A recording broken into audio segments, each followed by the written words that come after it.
नमस्कार। इस अगले वीडियो में हम देखेंगे मकर लग्न यानी कैप्रिकॉर्न एसेंडेंट वालों के लिए अप्रैल 2025 का महीना कैसा रहेगा।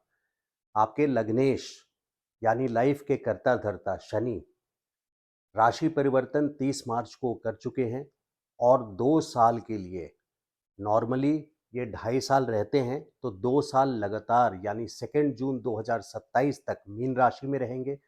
फिर 4 महीने के लिए 2027 में निकल जाएंगे अक्टूबर 20 तक, और अक्टूबर 20 से 2028 के फरवरी 20 तक फिर से वहाँ पे रहेंगे। तो अप्रैल के महीने में जब वो मीन राशि में रहेंगे तो अपने से विवादित ग्रहों के बीच में ये फंसे हुए हैं, जिसके कारण आपकी लाइफ इस समय अप्रैल के महीने में कहीं न कहीं चैलेंजिंग सिचुएशन से फेस करेंगे आप। विवादित सिचुएशन आपकी लाइफ में आ सकती है। उनकी वजह क्या-क्या है, ये जानने के लिए हम वीडियो में डिटेल स्टेप वाइज़ देखते हैं, और कि ये स्टेटमेंट मेरिट वाइज़ कहाँ बैठता है, साइंटिफिकली इवैल्यूएट करते हैं। वीडियो में आगे अगर आपको वीडियो अच्छा लगे तो प्लीज़ लाइक कीजिए and subscribe to my channel अगर अभी तक आपने सब्सक्राइब नहीं किया है तो। लग्नेश सूर्य के साथ हैं शनि 14 अप्रैल तक। सूर्य ईस्ट है, शनि वेस्ट है, सूर्य हॉट है, शनि कोल्ड है। तो ये ऑपोजिट्स हैं, एक फायर है, एक लेड या आयरन है। तो ये ऑपोजिट्स हैं।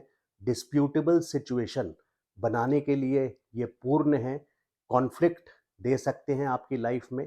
कहीं ना कहीं ये पराक्रम के भाव में हैं। 5 ग्रह आपके पराक्रम के भाव में बैठे हुए हैं और पांचों आपस में कहीं ना कहीं उनका टकराव है। तो आपकी लाइफ बहुत सिंप्लिसिटी के साथ, आसानी के साथ अप्रैल का महीना आपके लिए अपने चैलेंजेस लेते हुए आएंगे, और इस चैलेंजेस के थ्रू आपको बैकफुट पे रहते हुए क्रियामान कर्म करना है। यानी जो भी एक्टिविटी आपको करनी है वो बड़े डिसीजंस आपको नहीं लेना है। जो भी एक्टिविटी आपको करनी है उसमें आपको सावधानी बरतनी है। तो साइंटिफिकली अगर इवैल्यूएट करें तो शनि सूर्य के साथ 14 अप्रैल तक है। पहले पॉइंट का ए, शनि और सूर्य जैसे मैंने बताया दोनों ऑपोजिट्स हैं, तो ये कॉन्फ्लिक्टिंग सिचुएशंस आपके लाइफ में ला सकते हैं।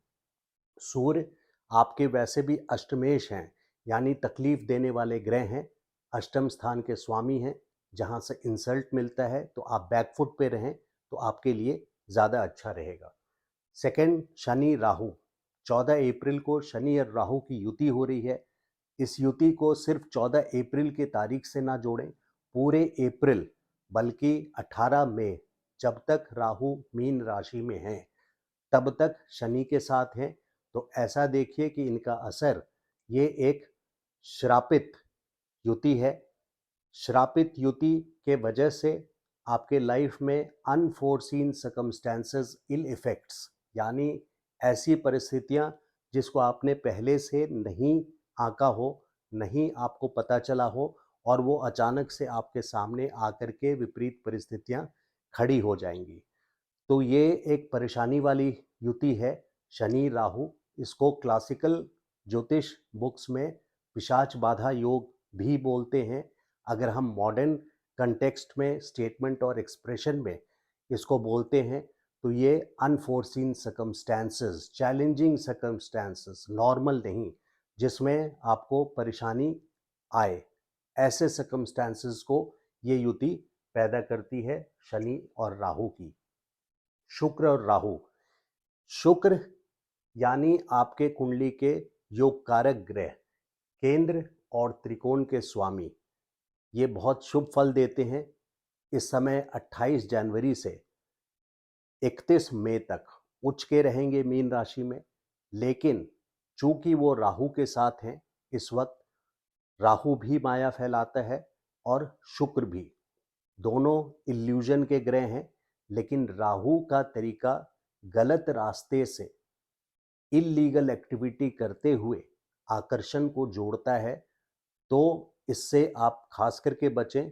आपके कर्मेश भी हैं, 10th हाउस के स्वामी हैं, यानी व्यापार में आपको किसी तरह का इल्यूजन या धोखा ना मिले, इससे आपको विशेष करके सावधानी रखनी है। प्लस ये पंचमेश हैं, तो पंचमेश यानी लव अफेयर में भी आपको किसी तरह का धोखा ना मिले, इस तरह के चैलेंजेस से आपको बच करके रहना है। सूर्य राहु, ये विष युति है। सूर्य और राहु, एक सूर्य पूरी तरह डिसिप्लिन्ड है, फोकस्ड है, नीति को मानते हैं, पॉलिसी वैल्यूज लेकर के चलते हैं, और राहु वहाँ विद्रोही है।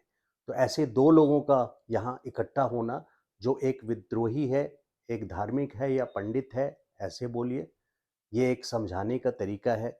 तो ये तीनों कॉम्बिनेशंस, विष युति, श्रापित युति, विष युति सूर्य राहु की, शनि राहु की श्रापित युति,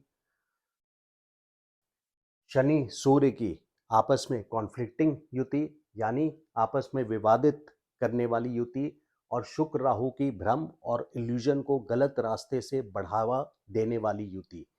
ये चारों युतियां आपके तीसरे भाव में यानी लग्नेश के साथ है इस वक्त, यानी आपकी जो मानसिक स्थिति है इस वक्त, उस समय काफ़ी कन्फ्यूजन, कॉन्फ्लिक्ट्स और चैलेंजेस को फेस करते हुए आप लाइफ अप्रैल के मंथ में, इस सिचुएशन में आपको बैकफुट पे रहना चाहिए, खास करके 18 मई तक, जब तक राहु वहाँ पर हैं, और 14 अप्रैल के बाद सूर्य भी निकल जाएंगे। तो जो कॉन्फ्लिक्टिंग प्लैनेट्स हैं काफ़ी हद तक यहाँ से फिर 31 मई को शुक्र भी तीसरे भाव से निकल जाएंगे। हालांकि ये उच्च के हैं, लेकिन चूंकि राहु के साथ हैं, इसलिए यहाँ पे परेशानी वाली बात बनती है। पंचमेश और तृतीयेश यानी तीसरे स्थान के स्वामी बृहस्पति पंचम में बैठे हैं, और पंचम स्थान के स्वामी गुरु आपके, पंचम स्थान के स्वामी शुक्र आपके तीसरे स्थान में बैठे हैं, और तीसरे स्थान के स्वामी पंचम स्थान पे बैठे हैं गुरु।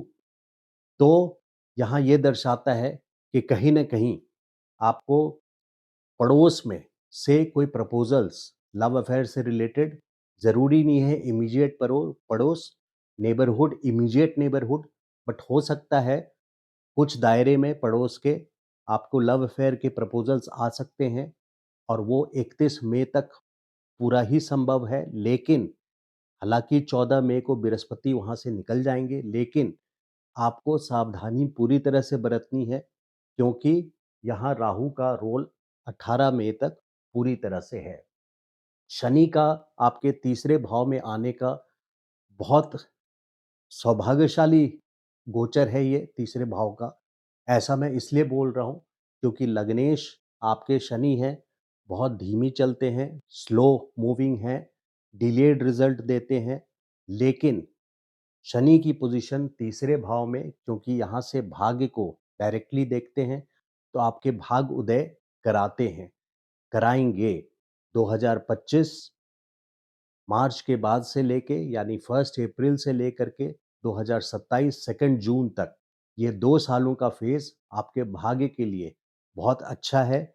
लेकिन क्योंकि बृहस्पति अभी 14 मई को आपके छठे भाव में चले जाएंगे, जिसके वजह से 1 साल आपको फाइनेंशियली स्पीकिंग खास करके या कोई भी शुभ कार्य के लिए आपको बैकफुट पे रहना पड़ेगा। लेकिन वहीं पे 2026 मई से लेके 2027 मई तक, जब बृहस्पति की भी पोजीशन आपके 7th हाउस में रहेगी और शनि तीसरे भाव में ही रहेंगे, तो इस पोजीशन में आपको अपना भाग उदय होता हुआ नजर आएगा।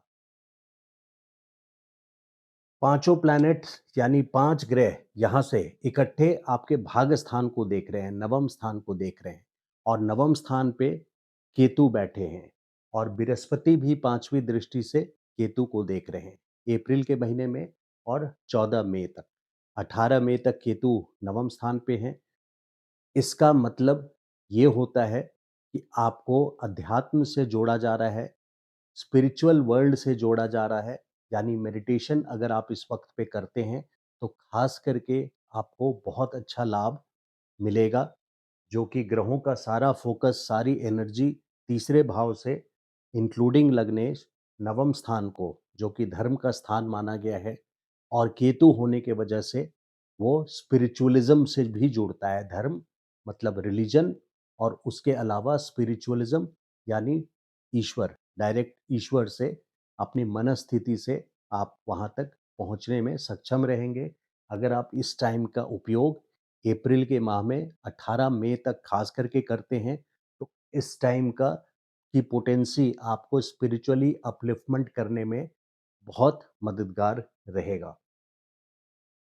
हम कुंडली ज्योतिष में सिर्फ फलित 90% से ज़्यादा लोग इसलिए देखते हैं कि धन की प्राप्ति कब होगी, शादी कब होगी, नौकरी कब मिलेगा, तो किसी न किसी मकसद से देखते हैं। लेकिन ह्यूमन लाइफ यानी इंसान का बर्थ जब होता है, तो उसके कुछ स्पिरिचुअल पर्पस के लिए भी होता है। सिर्फ यहाँ पे सुख भोगने के लिए नहीं होता। तो उस पर्पस को समझने का ये सबसे अच्छा टाइम है, क्योंकि 5 ग्रह यहाँ से इंक्लूडिंग लग्नेश आपके नवम स्थान को देख रहे हैं, धर्म के स्थान को केतु भी हैं। और बल्कि सिर्फ अप्रैल महीने में नहीं या 14 मई तक नहीं, क्योंकि लग्नेश आपके तीसरे भाव में पूरे 2 साल हैं, वन गो में 2 जून 2027 तक हैं। तो लॉन्ग ट्रैवल्स भी दे सकते हैं, स्पिरिचुअल अपलिफ्टमेंट। तो इस टाइम पे भाग्य का उदय होना ऑलमोस्ट एश्योर्ड हो जाता है। लॉन्ग ट्रैवल्स भी दे सकते हैं और शॉर्ट जर्नीज भी दे सकते हैं। स्टॉक मार्केट में जो लोग हैं, उनको अप्रैल के महीने में खास करके संभल के रहना चाहिए, क्योंकि पंचमेश शुक्र राहु के साथ हैं। राहु इल्यूजन और भ्रम दे सकता है। और वैसे भी लॉन्ग टर्म की बात करें तो बृहस्पति आपके छठे स्थान पे जाने वाले हैं। और छठे स्थान पे यानी फाइनेंस मिनिस्टर का पोर्टफोलियो है बृहस्पति के पास। छठे स्थान में 1 साल तक फाइनेंशियली सारे बड़े डिसीजंस को आपको केयरफुली इवैल्यूएट करके ही इम्प्लीमेंट करना है। आप कोई बड़ा रिस्क अपने बिजनेस या जॉब से रिलेटेड, अगर जॉब में हैं तो आप जॉब हॉपिंग ना करें इस वक्त पे, केयरफुल रहें। बिजनेस में हैं तो कोई अपने फाइनेंशियल परमिटेबल लिमिट से ज़्यादा, जिस लिमिट से ज़्यादा आपको कॉन्ट्रैक्ट नहीं उठाना चाहिए, जिसको आप सर्व ना कर पाएँ या जिसमें बड़ा रिस्क हो, ऐसे रिस्क को आप अभी से ना लें। तो आपके लिए ये ज़्यादा अच्छी प्लानिंग रहेगी, क्योंकि बृहस्पति छठे भाव में फाइनेंशियल क्रंच देते ही हैं, कर्ज बना देते हैं। तो ये पोजीशन रिस्क लेने का आपका नहीं रहेगा 2026 मई तक। लव अफेयर में मैंने बताया कि अप्रैल के महीने में खास करके, और बल्कि 18 मई तक, चूंकि 14 मई तक इसलिए क्योंकि बृहस्पति जो कि तृतीयेश हैं, यानी तीसरे स्थान के स्वामी हैं, आपके पंचम स्थान पे हैं। और पंचमेश शुक्र आपके तीसरे स्थान पे हैं। तो कोई एक्टिविटी ऐसी दिख रही है कुंडली के हिसाब से, जिसमें आपकी पड़ोस में, नेबरहुड में कोई ऐसे संबंध लव अफेयर से रिलेटेड, लव रिलेशनशिप से रिलेटेड बन सकता है। बट उसमें 100% आपको पूरी तरह से सतर्कता बरतनी है। उसकी वजह, क्योंकि राहु 18 मई तक वहाँ पर हैं। राहु छलावा करते हैं, भ्रम देते हैं। मटेरियल वैसे इन सुख के लिए राहु बहुत अच्छे हैं, लेकिन स्पिरिचुअली आपको बैंकरप्ट कर देते हैं। तो इस इल्यूजन या धोखे में आपको सेल्फ हर्ट भी मिल सकता है। इसलिए जो भी स्टेप लें, बहुत केयरफुली इवैल्यूएट करके, सोच समझ करके, अपने बुद्धि का पूरी तरह से उपयोग करके। मैरिज के चांसेस इस वक्त पे मैं नहीं देख रहा हूँ। बिजनेस और जॉब में जो लोग हैं, उनको बड़े डिसीजंस नहीं लेने चाहिए। खास करके 14 मई तक तो बिल्कुल नहीं लेना चाहिए बड़े डिसीजंस। राहु आपके इस भाव से निकल जाएं और सेकंड भाव में आ जाएंगे, दूसरे स्थान पे। दूसरे स्थान में अगले महीने के वीडियो में मैं बताऊंगा डिटेल में, लेकिन अभी उसका एक जेस्ट यानी थोड़ा सा एक लाइन मैं बताता हूं कि 18 महीने राहु 18 मई 2025 से लेके 5 दिसंबर 2026 तक 18 महीने रहेंगे दूसरे स्थान पे। राहु आपके धन की इंक्रीज की एश्योरिटी हैं, यानी आपके इनकमिंग कैश फ्लो को मल्टीफोल्ड बढ़ाएंगे, बट ग्रेजुअली। राहु वहीं जहां बृहस्पति 1 साल के लिए आपके छठे स्थान पे है, तो फाइनेंशियली रिस्क आपको नहीं लेना है। हालांकि राहु कैश फ्लो बढ़ाएंगे, आपके सेकंड हाउस में राहु 2 नंबर का पैसा भी देते हैं, इस बात को ध्यान रखिए। वो अपना हक छीन करके भी लेते हैं, बट आप राहु के गोचर को देखते हुए कोई फाइनेंशियल बड़ा रिस्क या डिसीजन ना लें, वो बेटर डिसीजन रहेगा आपकी कुंडली के हिसाब से देखते हुए। तो आइए कुछ इंपॉर्टेंट डेट्स देखते हैं अप्रैल के मंथ में पंचांग के हिसाब से। जो new year, Hindu new year start हुआ है वो विक्रम संवत 2082 और साका संवत से देखें तो 1946। 8 अप्रैल यानी 8 अप्रैल को शुक्ल एकादशी है। प्रदोष व्रत 10 अप्रैल और 25 अप्रैल को है। रेमेडीज करने के लिए मंत्र जाप सिद्धि कोई भी उपाय करते हैं आप तो 10 अप्रैल, 25 अप्रैल, 8 अप्रैल जब आपके शुक्ल एकादशी हैं। और फिर चैत पूर्णिमा 12 अप्रैल को है, दर्श अमावस्या 27 अप्रैल को। और साल में बहुत पावरफुल तिथियों में से अक्षय तृतीया की तिथि 30 अप्रैल को पड़ रही है। तो इस दिन जो भी कार्य किया जाता है वो मल्टीफोल्ड इम्पैक्ट देता है। कुछ लोग गोल्ड खरीदते हैं क्योंकि वो मल्टीप्लाई करता है, कुछ लोग डोनेशन देते हैं कि स्पिरिचुअल एक्ट आपका मल्टीफोल्ड वे में, यानी जितना आप कर रहे हैं उससे ज़्यादा आपको उसका शुभत्व प्राप्त होता है। तो ये था वीडियो मकर लग्न वालों के लिए, कैप्रिकॉर्न एसेंडेंट वालों के लिए अप्रैल 2025 का। अगर आपको मेरा वीडियो ये अच्छा लगा तो प्लीज़ लाइक कीजिए and subscribe to my channel. Thank you so much. नमस्कार।